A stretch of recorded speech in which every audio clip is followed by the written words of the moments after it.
ఇంతకుముందు జిల్లా నాయకులు పెద్దలు నాయకులు చెప్పారు. ఇవాటి మీడియా సమావేశ ఉద్దేశం కూడా 19వ తారీఖు నాడు ఏదైతే లంబాడల ఆత్మగౌరవ సభ ఇందిరా పార్క్ దగ్గర ఉదయం 10 గంటలకు నిర్వహిస్తా ఉన్నాము.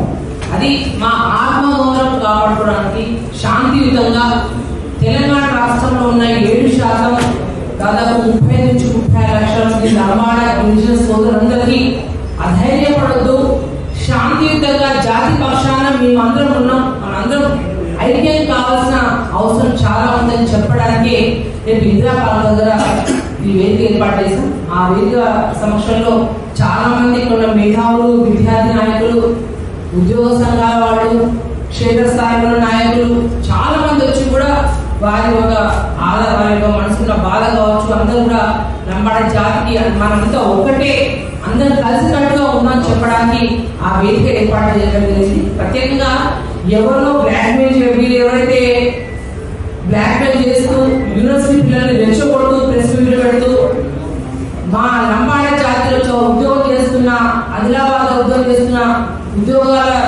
నాయకులు ఉద్యోగ సంఘాలను వారి మీద దాడి చేసుకుంటూ ఇబ్బంది పెట్టుకుంటూ మీరున్నారు. కానీ మేము అటువంటి జోలికి పోకుండా శాంతియుతంగా మనందరం కలిసి ఉందాము, ఇటువంటి పొరపచ్చాలు ఏమీ వద్దు అని చెప్పేసి చెప్పడానికి వేదిక పెట్టాం. తప్పకుండా దయచేసి రాష్ట్ర కేంద్ర ప్రభుత్వాలు మీరు ఏదైతే రాజ్యాంగంలో పొందపరిచిన విషయం అది అందరికీ తెలిసిందే, కొత్తగా చెప్పాల్సింది లేదు.